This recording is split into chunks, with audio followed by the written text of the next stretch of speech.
Team, you may begin your presentation. Good afternoon, ladies and gentlemen.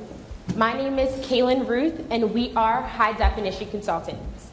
My colleagues are Maya Haney, Kinzime Nicholas, and Derek Naraka. Today, we would like to give you our analysis of the legendary Harley-Davidson and give you a marketing strategy to attract a new generation of customers. Come take a ride with us as we go through the rich history of Harley-Davidson, the competitor landscape and demographics, the current models and sales, our recommendations, global and USA, and to conclude with our financial projections. When looking at Harley-Davidson's mission statement, there are 5 main words that come to mind: freedom, passion, experience, innovation, and precision. These 5 words embody Harley-Davidson's philosophy, which we would like to stay true throughout our whole recommendation. In 1903, Harley-Davidson was founded by William S. Harley and the Davidson brothers in Milwaukee, Wisconsin. A few years later, Harley-Davidson released its one-of-a-kind V-twin engines and came out with its best marketing strategy, the Harley-Davidson Shield logo, that have stand the test of time and still used to this very day. In 1917, during World War I, the US military realized they needed something new, something sleek and fast in combat, this being a Harley-Davidson motorcycle.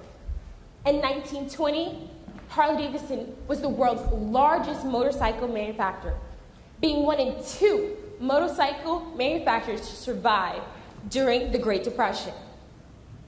In 1983, Harley-Davidson introduced its Harley Ownership Club, allowing the foundation of the culturistic Harley lifestyle. Later in the 2000s, Harley-Davidson added 2 new family members, them being Mark Cons Richard as their CMO, who has ride Harley-Davidsons all of his life, and Keith Wendell as their CEO. While we took a deeper look at Harley-Davidson's business, Harley-Davidson contains 5 bikes: the Sportster, the Softail, the Touring, and the Re-Rod. The Touring being Harley-Davidson's most popular bike sold because of its cruiser style. The Re-Rod being not Harley-Davidson's most popular sold bike because of its small and compact size and not being comfortable to the average rider. Harley-Davidson has released 2 new bikes in 2013, them being the Super Low 1200T, being another addition to the Touring line, and the Re-Rod Muscle, being something created to attract a new generation of customers. Like I said before, in 1920, Harley-Davidson was the world's largest motorcycle manufacturer. My colleagues and I have realized that Harley-Davidson has lost touch globally, so we decided to look at Harley-Davidson's worldwide sales. As you can see, the European market has decreased in sales dramatically. But my colleagues and I have realized that there's still room for us to grow. Something that got us so excited and happy was when we looked at the Latin American region. We see that Harley-Davidson has great opportunities to sell and great opportunities to gain revenue. And now, I would like to pass this presentation on to my colleague, Zimbe. Thank you, Kaylin. We would now like to move on to the demographics and sales portion of our presentation. We analyzed Harley's demographics in order to figure out what a typical Harley-Davidson rider looked like, as well as where you most likely to find them. We found that, in general, Harley's main customers are men. In addition, their age is 45 years older and up. In the data provided by J.D. Power and Associates, we came under the understanding that Harley's consumers tend to age with the progression of time. That being said, in 2003, they were aged 40 years old, and in 2010, they were 48. In addition, Harley's motorcycle is a luxury item. So the people who own Harley's motorcycles earn about $40,000 more than the average American consumer. Now that we've identified what a typical Harley-Davidson rider looks like, we wanted to analyze where you're most likely to find them.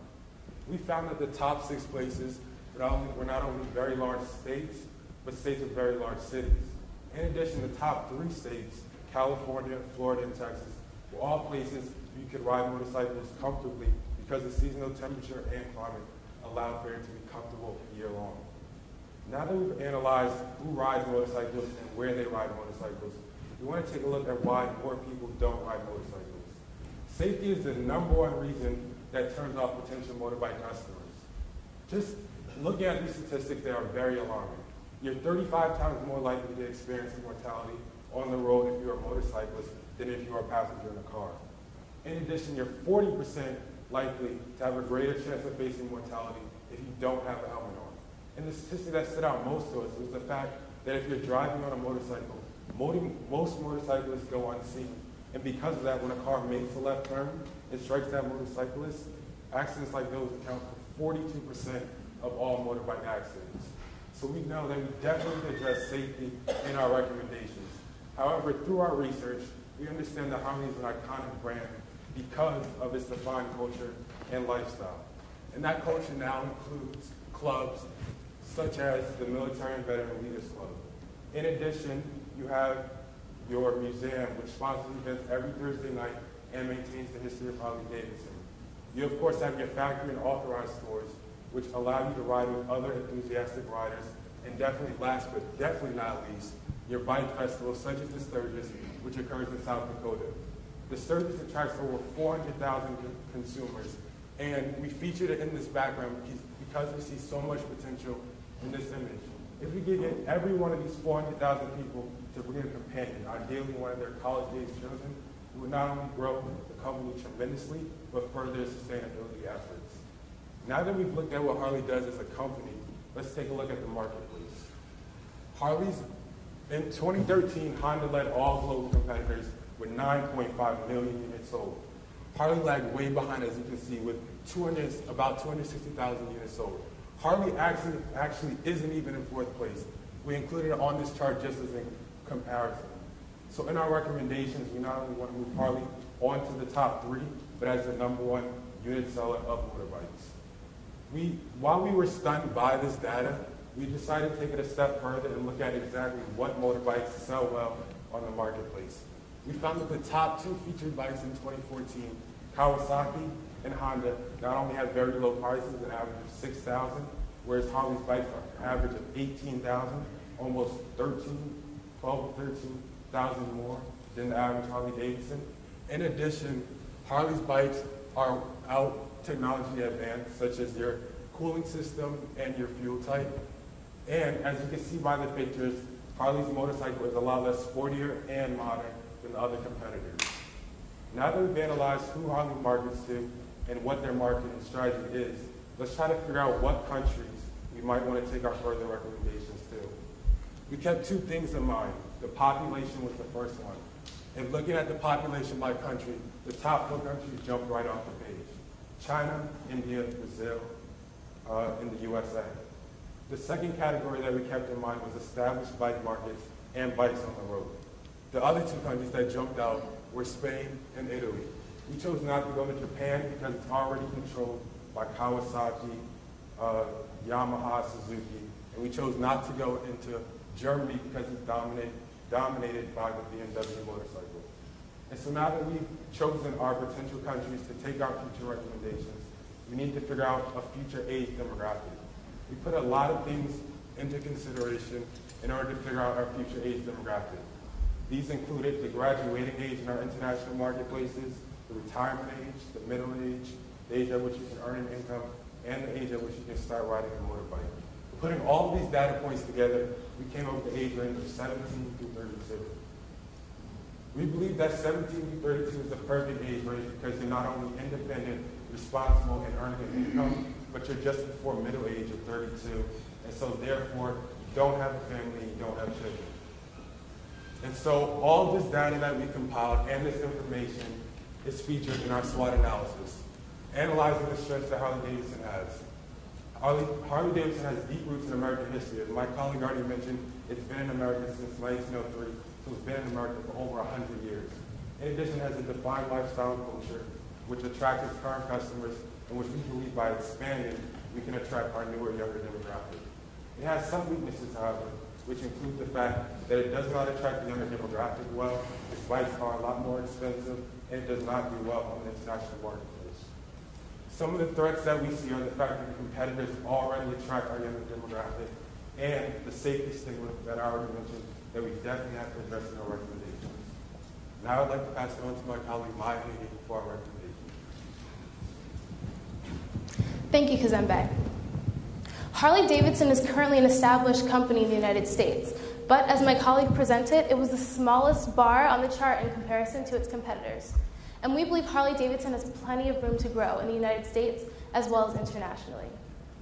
And we have devised a 3-spoke marketing plan to address this. These 3 spokes, like the spokes of a motorcycle wheel, consist of targeting a younger customer demographic, addressing the safety stigma that comes with motorcycles, and of course, enhancing the already established Harley-Davidson culture. So let's begin by targeting a younger customer demographic. We will do this by sponsoring the popular television show, The Voice. The Voice is currently the 7th most popular television show in the United States and has 4 judges. And we have chosen 2 of these judges to be our spokespeople. These 2 men being Adam Levine as well as Usher. Both men do ride motorcycles, but Usher does not currently ride a Harley-Davidson. And we believe that with the right marketing tools, we can get Usher off of that motorcycle and onto a Harley-Davidson. Cities are known for having high concentrations of young people, and we see this as a great opportunity for Harley-Davidson to market. We have chosen some major urban centers across the United States to take Harley-Davidson to. Cities have millions of people living in them, but one great advantage of choosing cities to market is that we also get the exposure to the millions upon millions of people who visit these cities every year. Each of these cities we have chosen have intricate public transportation systems, and every one of those people who's on the public transportation systems is going to be exposed to the Harley-Davidson. Our recommendation would not be complete without the introduction of a new motorcycle. And ladies and gentlemen, I would like to introduce to you the Urban Street. The Urban Street is the first new line of Harley-Davidsons to be introduced in the past 13 years, and this should not go unnoticed. Harley-Davidson is keeping to its promise of innovation with this motorcycle. It is the most compact and lightweight motorcycle that Harley-Davidson has ever offered, and it was built with the city in mind, hence its name, the Urban Street. The Urban Street is also competitively priced at just under $7,000. Now let's talk about the safety stigma. We plan on addressing the safety stigma with Harley-Davidson by introducing bike tech. Harley-Davidson bike tech consists of 2 main components. The first being an enlarging LED light at the back of your motorcycle to increase visibility, as well as LED lights on the back and sides of your helmet to increase visibility and lower the accident statistics among motorcyclists. Harley-Davidson bike tech has a few great features that make it amazing for safety and is very technologically advanced. The first being a GPS system built right into the helmet. And the second is a rear view camera that is also built directly into the helmet. This will be a partnership with the helmet company Scully. Harley's first partnership was with the military, and we're taking Harley-Davidson back to its roots with the Hog Tag. The Hog Tag, similar to a dog tag, is a wearable piece of technology. The Hog, standing for Harley Owners Group, gives you the full Harley-Davidson experience. You get 1 year of Hog membership free, as well as some key safety features and some features for fun. The Hog Tag connects to your cell phone, so you do get notifications, and it also is waterproof when you're riding your motorcycle in the rain. The Hog Tag also has a crash alert system, and so when it does sense that your motorcycle falls over, it will alert you. And if you do not respond within a certain number of minutes, it will send the authorities through the GPS to your location. And finally, we have to enhance Harley-Davidson's already established culture. We will do this through the introduction of Harley-Davidson Entertainment. Harley-Davidson Entertainment consists of 4 main houses, the first being film and TV, music, attractions, and then finally, social media. What is interesting about Harley-Davidson Entertainment is that currently, Harley-Davidson is outsourcing the advertisement, and we will have advertising be an in-house operation for Harley-Davidson. Now let's review what we've done in the past 27 months. In month 1 through 6, we introduced The Voice as a partner, as well as introducing Harley-Davidson to major urban markets around the United States. And then we will move on to enhancing Harley-Davidson's bike culture around the country. In months 12 through 18, we'll introduce Harley-Davidson Entertainment to the United States, and in our final months, we'll introduce the HOG tag as well as Harley-Davidson Bike Tech. Now let's move on to our global markets. What's interesting about our marketing plan is that almost the whole thing can transfer over into a global market. And we chose The Voice for a number of reasons. One, it is very popular in the US, but the second reason being it can be viewed all over the world, and we plan on using this to Harley-Davidson's advantage. We plan on sponsoring The Voice in all of our target countries and having spokespeople in each of these countries. This will target a younger customer demographic just as it did with the United States. We've taken into consideration that cultures are different all across the world, and we plan on adapting our marketing plan to this. For example, in Spain, Italy, and Brazil, soccer is by far the most popular sport. And we plan on having Harley-Davidson possibly sponsor a team or a tournament in these countries to reach the younger market, as well as increase the Harley-Davidson bike culture in these countries. Now let's review what we did in the 5 years. In years 1 through 2, we focused on the US because it is enclosed in our 27-month plan. In year 3, we went to Spain and Italy. In year 4, we went to Brazil as well as India, and our 5th year is focused on China. Now, ladies and gentlemen, I would like to show you a high-definition produced Harley-Davidson ad that features Harley-Davidson Bike Tech as well as the urban street.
Wasn't that amazing, ladies and gentlemen?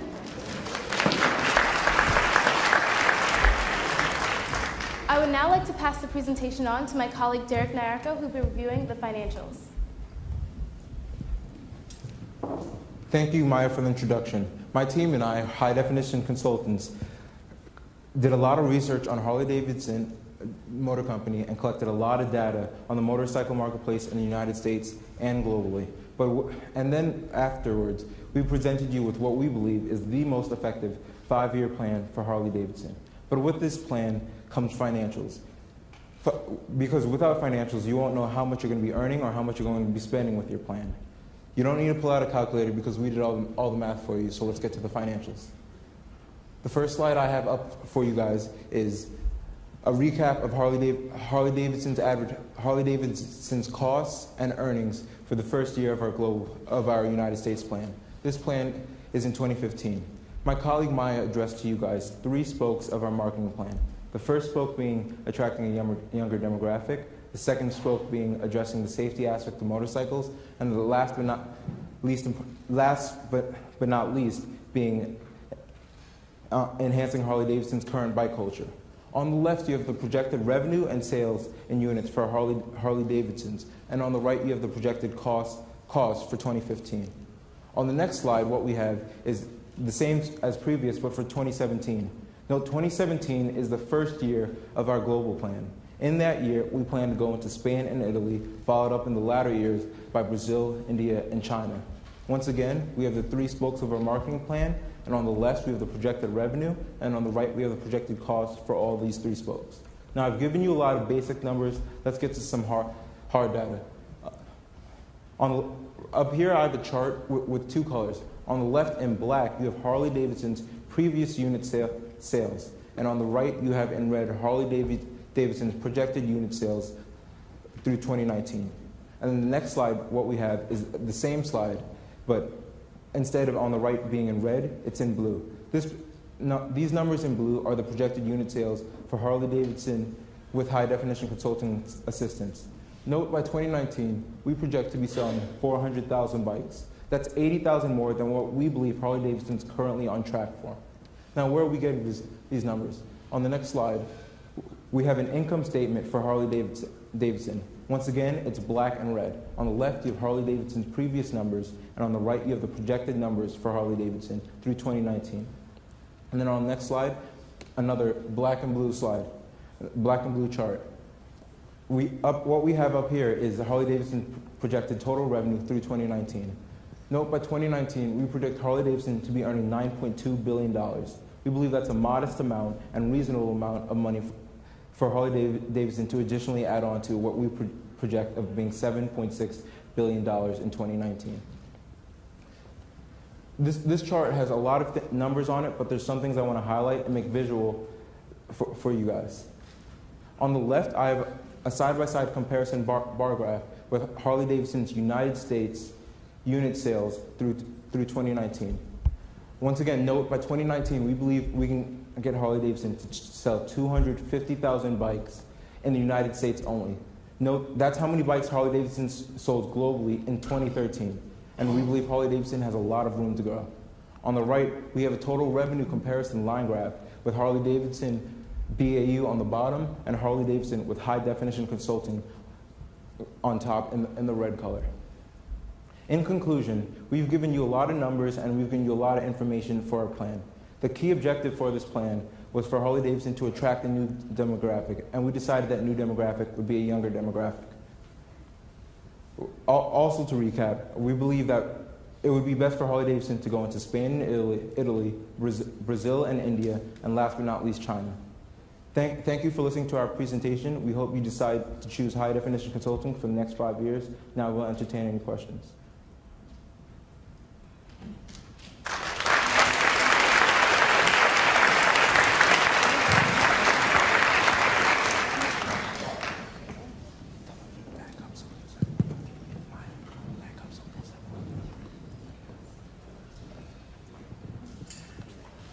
Thank you. Very good. And very good presence when it didn't work up there. I would have panicked, so good for you. You mentioned demographics and the safety issue, which gets a little bit on the psychographic area. Are there any other demographics that you would mention? You went for the Latino group in terms of geographic area. Are there any other characteristics of somebody who would ride a bike versus not, like me? Or like you? We looked into specifically the women demographics and women who ride them, as featured on the first demographic chart. Women only take up 7% of all females. And so in our recommendations, we wanted to address this problem by, one, the Urban Street is a compact bike and it's low, so women can ride it. In addition, we sponsor The Voice, which women watch, and the 2 judges that we picked are single.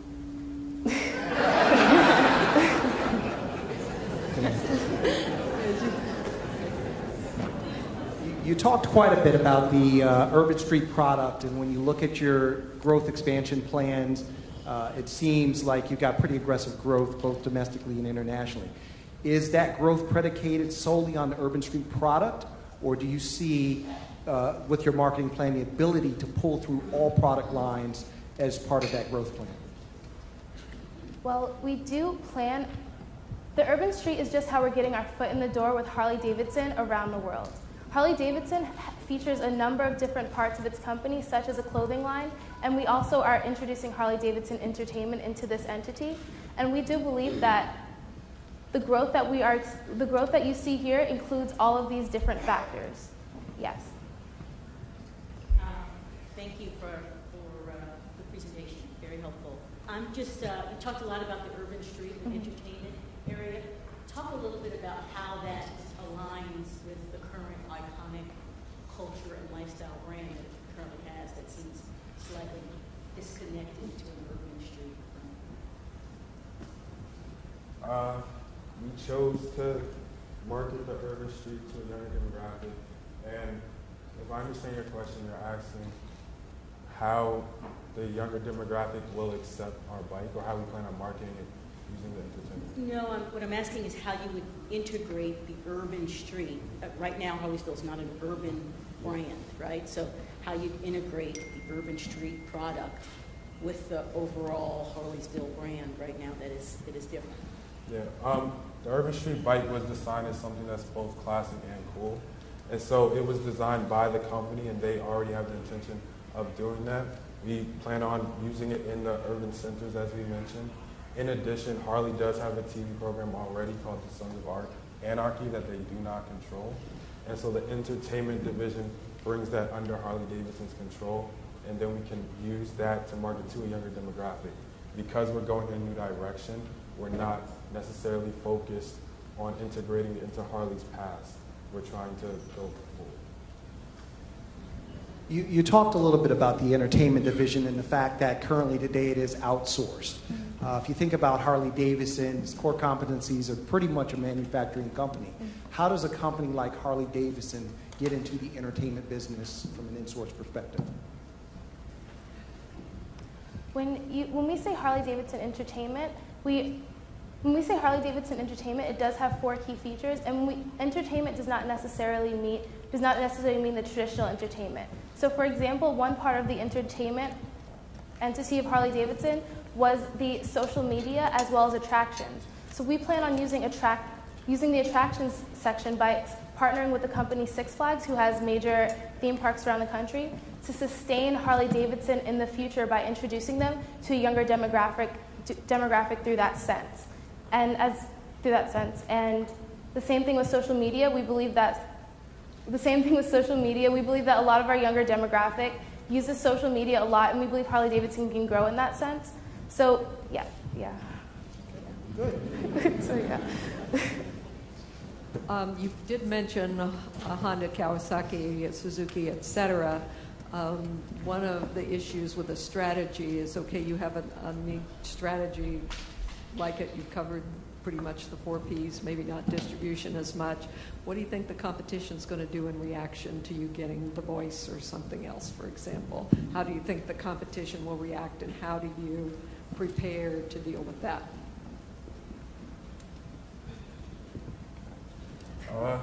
We expect the other companies to try to partner we expect our competition to try to partner with other companies. One slide that we did not discuss as in-depthly was the bike design contest.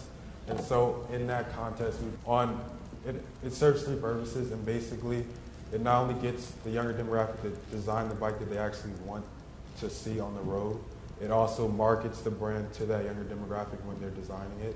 And if you win it, you get employment at Harley-Davidson. So it's a huge boost to viewers and people interested in Harley-Davidson.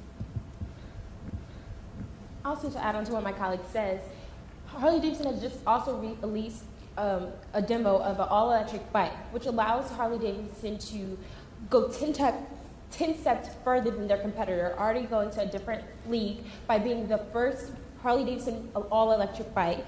And this we decided to do with focusing on the STEM majors, which is supposed to allow us, the younger demographics in the future, to get a lot of jobs opportunities, which President Barack Obama has put a lot of money into that program.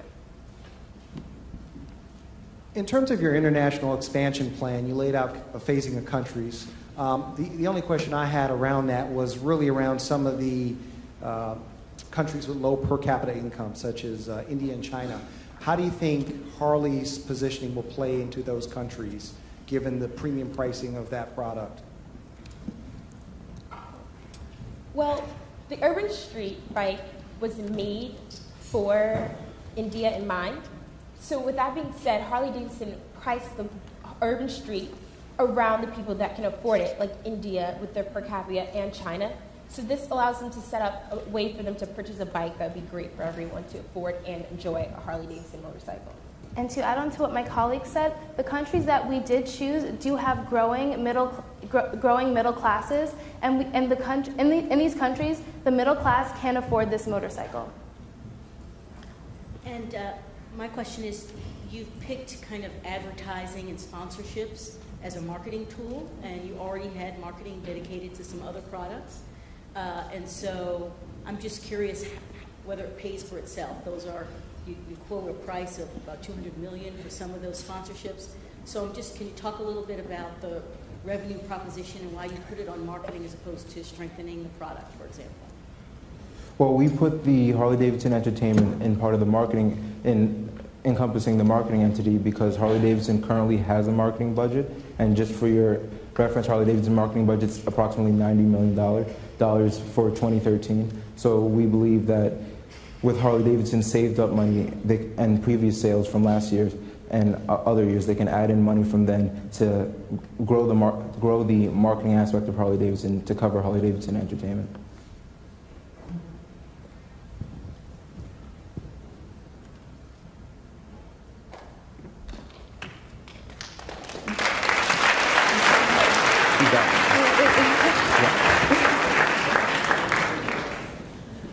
Just out of curiosity, have you ever ridden a motorcycle? Yes. All of you? Oh, I have. Have you guys? No, but I plan to. Yeah. Okay, good. Just wondered because it does.